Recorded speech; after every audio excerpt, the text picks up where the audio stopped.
Now, I was able to get this from one of my people that works in an office. This is a memo that went out last week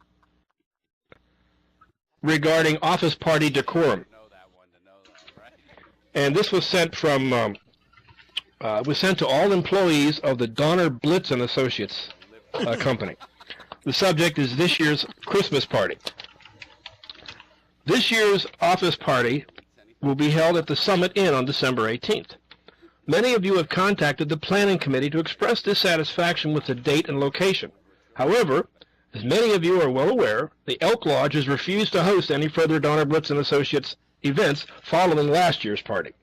I can't discuss it in detail due to the pending litigation, but suffice to say that the damage to the women's restroom in particular has proven a sticking point for the fine folks at the Elks Lodge.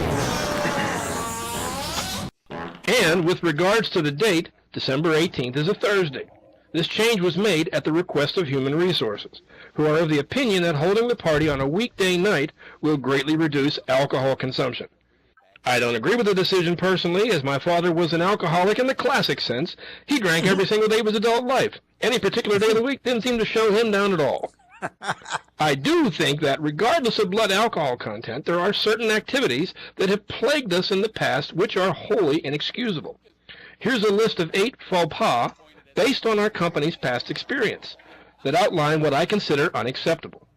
Parentheses, I won't name names except in the cases where everybody already knows who I'm talking about anyway.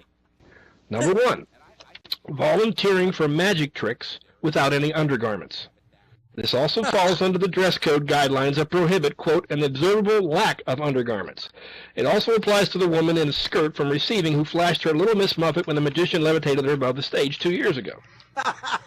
Number 2, starting a game of full contact football using fruitcake.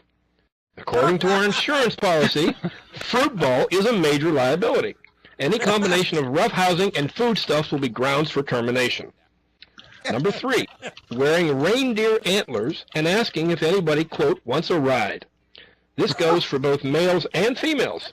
And if you start crying again when no one takes you up on your offer, Gladys, I'm going to have to ask you to leave the party. Number 4, wearing Jesus sandals and berating anyone with an earshot about the true meaning of Christmas. We get it. Jesus is the reason for the season.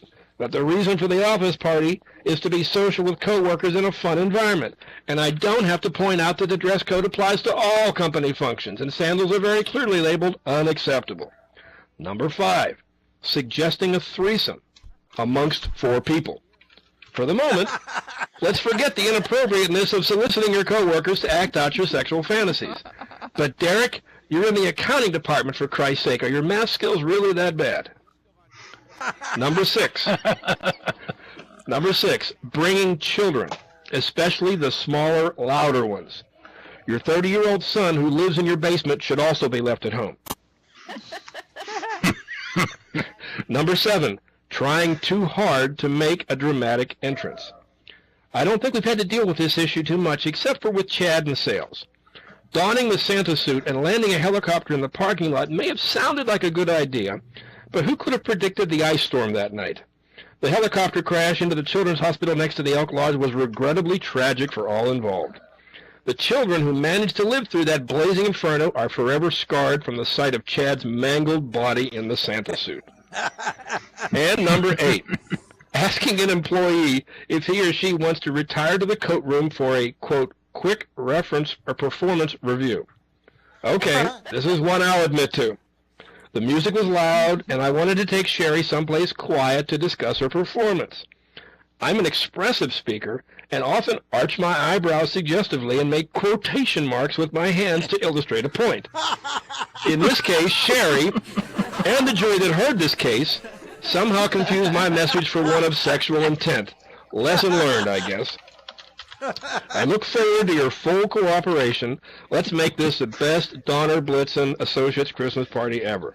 Regards, Norman Barkley, Regional Office Manager. So that is what not to do right there. That is what not to do right there.